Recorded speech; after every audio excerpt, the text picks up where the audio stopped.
4 cilindri vienmēr strādā ļoti harmoniski un saskaņot. Tikko tur ir 1 cilindrs, tā ir blam, blam, blam, 2 cilindri, tra-ta-ta-ta-ta, 3 kaut kāds 4. Tas ir ļoti līdzsvarot un harmoniski. Mierīgam cilvēkam, kurš atšķir troksni no jauda. Sveiciens ātruma ciltī, LMTV televīzijā. Šodien mēs braucam ar pagājušā gadsimta motociklu. To, ka tā ir Honda, es redzu no šejienes, bet modeli es īsti neatradu, tas ir rakstīts kaut kur uz sāniem, bet bija 750. To es jums pilnīgi droši varu pateikt. Un tagad, draugi mīļie, patiniet filmu apakaļ un mēģiniet katrs atcerēties, ko jūs darījāt 1996. gadā, kad tika ražots šis te motocikls. Es tajā gadā kaut kur tauzījos pa biķerniekiem, komentēju autošosejas sacensības, kas saucās Golf Kaus, un sapņoju nopirkt savu golfu, lai arī braukt sacensībās. Un tajā brīdī Japānā piedzima šis te braucamais. Tie ir hobija motocikli. Jo ir motocikli, kuriem tu brauc uz darba, kuriem tu brauc ceļojumā, un ir hobijnieki. Svētku dienām. Sanāk, jo mēs vecāki kļūstam, jo jaunāki kļūst mūsu hobija motocikli, jo vienkārši nepaspēja mums līdzi. Es teiktu, ka viņi nepaspēja līdzi, bet vecākiem kļūstot, es domāju, ka mēs daudz vairāk un smalkāk izvērtējam tos motociklus, kurus mēs gribētu. Ir kaut kāda sapņu motocikla, kaut kāda doma piepildījums. Hobija motocikls būtu tāds, nu, kurā tu saskati to, kas vairs nav pieejams mūsdienu tehnoloģijās. Šobrīd viss ir vienāds. Un tie ir tie laiki, tie gadi, tie modeļi, kuros vēl varēja atļauties konstrukcijā kaut kādas tādas lietas, kas mūsdienās vairs nav iedomājams. Kas šajā ir? Kas tas ir? Honda VFR 750, tie ir 90. gadi, konkrētais ir 96. gada sākums pats, un modelis tātad tas, kas centās apvienot sevī sportu un turismu. Sākās tas viss ar turismu, pirmie agrīnie 90. gadu sākumā, un tas, kas tagad ir redzams, tas jau ir vairāk uz sportu, bet saglabājot joprojām šīs turismu iezīmes. Kā jau Hondai, tur viss ir kārtībā, dzinējs ir absolūti uzticams. Šādu motociklu cienītāji aprindās, šīs sērijas VFR cienītāji aprindās, šis modelis arī tiek augstu vērtēts. Un kas varbūt man uzrunā, tad tā ir diezgan pamanāmā saikne dizaina izskatā ar NR 750. Tātad Hondas motocikls 90. gadi ar ovālajiem virzuļiem. Ovālajie virzuļi absolūti kaut kādi nedaudz virs 300 ir vispār pasaulē saražot. Pilnīgais kosmos, protams, maksā kaut kur ap 100. Bet šim ir apaļi virzuļi, bet viņš šim ir apaļi. Bet es gribēju V4, te viņš ir. 750 kubi V4. Jā, un es gribēju konsoles piekaru. Te viņi arī ir. Aizmugurē tātad šī piekara tikai no vienas puses. Es gribēju konsoles piekaru vienkārši. Tās pakaļējais ritens ir tā ir tā sporta. Tāda acīm redzamā sporta ģenētiskā daļa, vai ne? Tieši tā, jā, jo kādreiz, protams, tā bija tā doma par kaut kādām endurance sacensībām, kur ir ātri jānomaina riteni, un, protams, no vienas puses atskrojot 4 skrūves, gluži kā automobīlim, ir daudz vieglāk nekā to izdarīt. Bet viņi tajā sportā izpūtēja augstāk? Jā, izpūtēja augstāk, protams. Jā. Tie diskam rotācijas virziens ne tikai ir iepai, lai neuzliek otrādi laikam. Jo viņš ir arī asimetrisks disks, jo diskā iekšā ir arī bremžu mehānisms. Viņa šitie tukši, te vidū ir bedre. Vienīgais te ir 4 skrūvus, tagad jau tā ir tāda viena centrālo skrūvu šitos te konsoles ripuļus. Jo viņam bremzes ir iekšā vienkārši. Tur ir bremzes pa vidu tieši. Tā kā, saka, tie tehnoloģiskie risinājumi, ko šobrīd sērijveidā viņi vairs nav. Viņi nav izdevīgi. Viņus neviens vairs netaisīs tādā izskatā. Pārnesums lētās brīnišķīgs, sajūgs strādā eleganti. Pagrieziens mēs rādam, mazus bērnus laižam pāri ceļam. Bremzes gan nav tādas 21. gadsimta bremzes, ir 20. gadsimta, tas ir pilnīgi droši. Bet visādi citādi aparāts ir ļoti, ļoti mājīgs un, varētu teikt, tādu samtainu rūkoņu un ar samtainu gaitu. Sēžot, tu labi atstutējies pret bāku un uz priekšu vairāk neslīdi. Bākas tas piegulums vēderam ir ļoti labs. Tahometru redzēt brīnišķīgi, kā uzmet aci vienīgais baltais pleķis vidū un uz to arī var skatīties. Mēs braucam ar karburātoru, bez ABS, bez quickshiftera un ar konsoles pakaļējo dakšu. Tāds mums sporta rīks šodien ir gadījies. Bet tajā laikā 750 kubi, priekš tiem laikam tas ir paliels motors, bet 4 cilindri ir daudz priekš tā tilpuma, ne? Nu, ir arī šobrīd īstenībā viņš nepazūd absolūti satiksmē un gan šīs kubatūras dēļ, gan arī tas, ka tur nav nekāda ierobežojuma, te nav praktiski nekādas elektronikas. Tas ir tāds tīrs, īsts motocikls un te nav nekā, te nav traction, te nav ABS, te nav wheelie kontrole, te nav nekā. Tad viņš ļoti labi iedarās mūsu nodaļā bez ABS, bet tā kā mazliet vajag prātu viņam neiedot mizātā, lai tas vīlīs neiestājās. Kā jau teicu, sports turisms ar vairāk sporta, bet viss ir braucēju rokās īstenībā. Un šeit tieši nepastarpināti. Nekas nebūs starp braucēju rokām un motociklu, te nebūs nekādas elektronikas. Tīra manta, tas, ko daži. Bet sarunājoties mēdz teikt, ka viņi tā gribētu, bet, kad viņam šeit ņem brauc, tad bez APS viņi nemaz tā baigi negrib braukt. Bet kur tur sanāk tuvu? Viņam ir aptecētāji, viņš ir tāds ļoti sportisks. Kur ir turisms? Neredz pat vietas, kur piestiprināt kaut kādas somas vai ko tādu? Ir vienkārši vajadzīga komplekta. Tur ir vesela vajadzīga komplekta sistēma, kas, protams, viņu padara par turistu motociklu, bet es teiktu tā, ka tomēr, lai arī viņš tiek likt šajā sporta turisma nišā kategorijā, tomēr, viņi ar somām apkarināt reti mēs redzēsim. Un mūsdienās jau tādu labu eksemplāru, tie ir, es negribu teikt vēl kolekcija, bet tie ir saglabāt vērtīgi eksemplāri. Klau, tā kā tu skaties uz sarkanu motociklu, viņi jau daudz ir dažādi, bet saprotu, ka šitas tiešām ir sportam, jo tas apgrieziena rādītājs ir tik balts un aktīvs, ka tas speedometrs nemaisies puisītis stāv maliņā, ne? Jā, tā ir tieši atsauce uz NR 750, uz šo limitēto superbike, jo arī viņam bija tahometrs baltā krāsā. Tahometrs ir balts tahometrs un viss pārējais melns, tas ir jebkura sporta atzīmes. Kur tu tur rāds kaktiņu ierauka, viņš ir vertikāli. Viss tev skaits, ka bez labos apgriezienos. Sarkanā krāsa, jā, protams. Sarkans vienmēr ir visātrākais. Tad tur viss tie klikponi, viss tā kā šoseis mocim, vai ne? Viss ir regulējums, jā. Viss ir regulējums, hidrauliskais sajūgs. Nevis kaut kāds tur trosīt, vai ne? Jā, un tas ir pie tam 90. gadi, tie 90. gadi. Jā, tāda ļoti šoseis motocikla tā gaita, dakša ir gana slīpa, viņš tādos lēzenos līkumos grib braukt pa kartiņu trasēs, negribētu šito vizināties. Sveiciens visiem iesācējiem.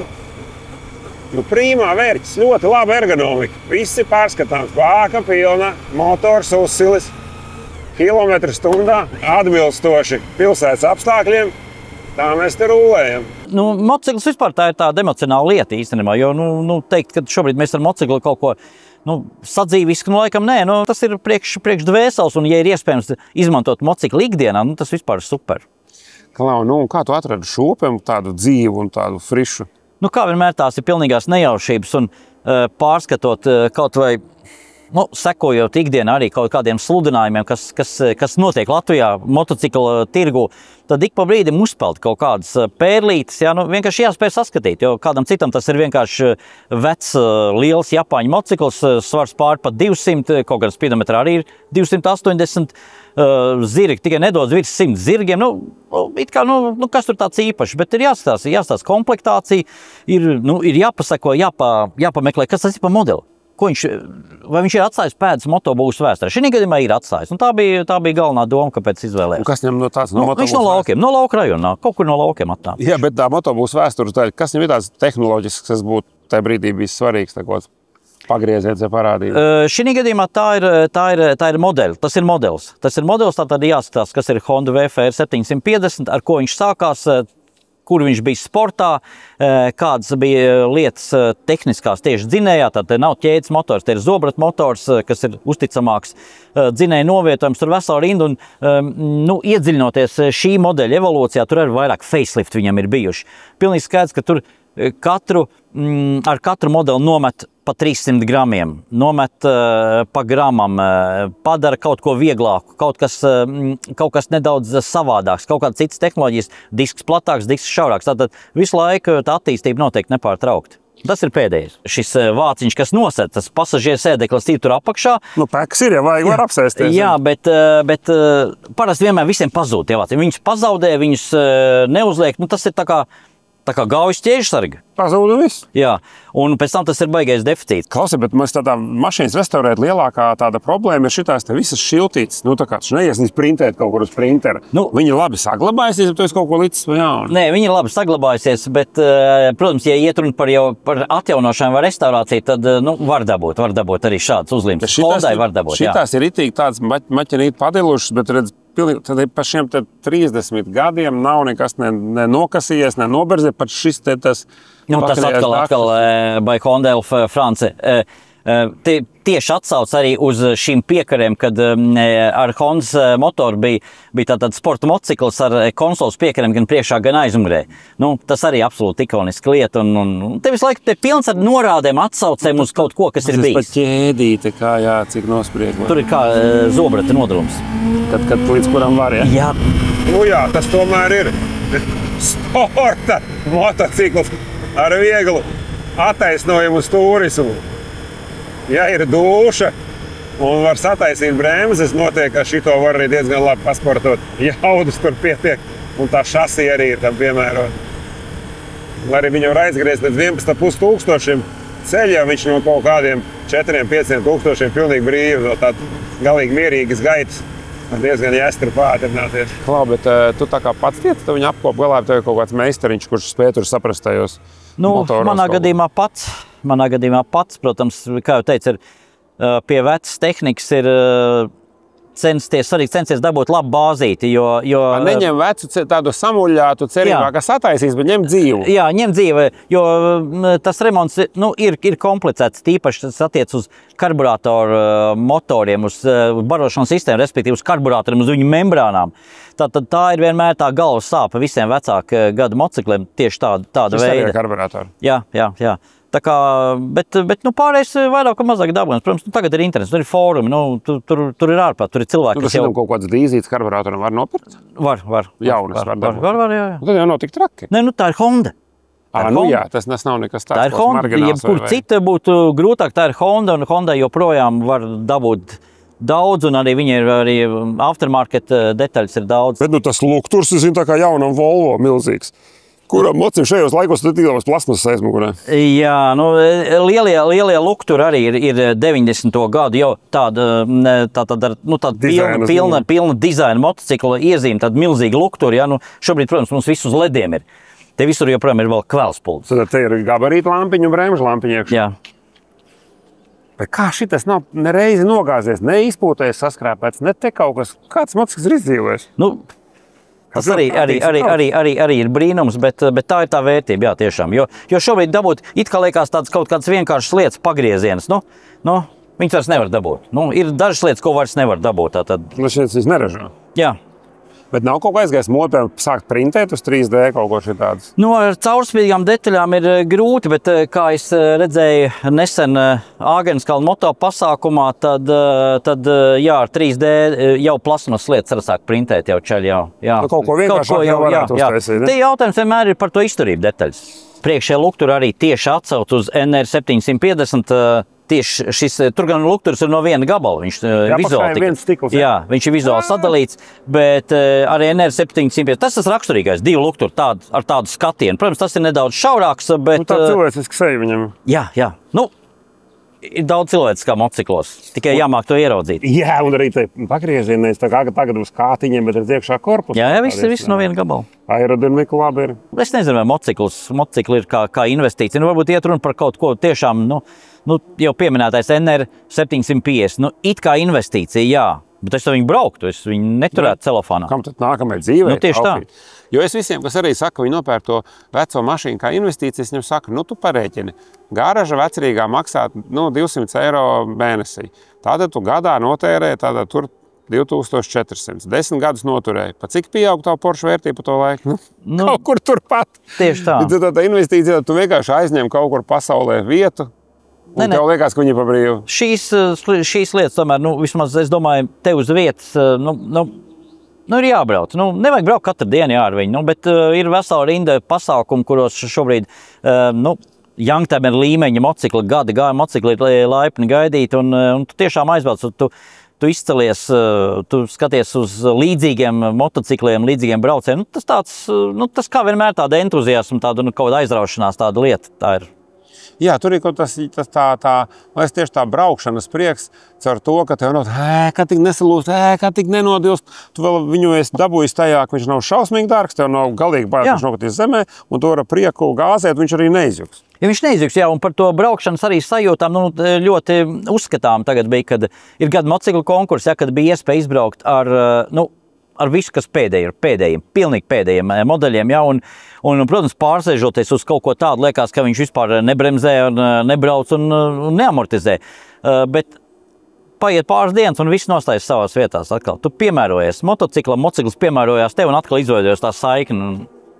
Tomēr jauns motocikls ir moderna mašīna, bet vecs motocikls ir laika mašīna. Jautājums, kas ir vērtīgāks? Ja jums, dārgie skatītāji, arī patīk seni motocikli, tik seni, ka vēl var braukt, nevis tikai restaurēt.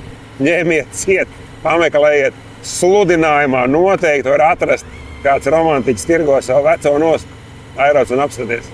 Iesaku neņemt kaut kādu šķību, greizu, daudzītu un pagurušu, bet tādu, kurš nav baigi saguri. Neitrālajā, pilnīgi mierīga. Pirmo es atradu neitrālo, vispār bez problēmām. Tas ir zolīts aparāts. Labs. Un skrien arī tā, ka maz neliekās. Vienīgais tagad tu rītīgi skrien, atceries, ka motors tajā laikā bija izdomāts, bet bremzes vēl nebija apstiprināts. Ar motoru var nobremzēt daudz labāk nekā ar bremzēm. Tas ir jāatzīst.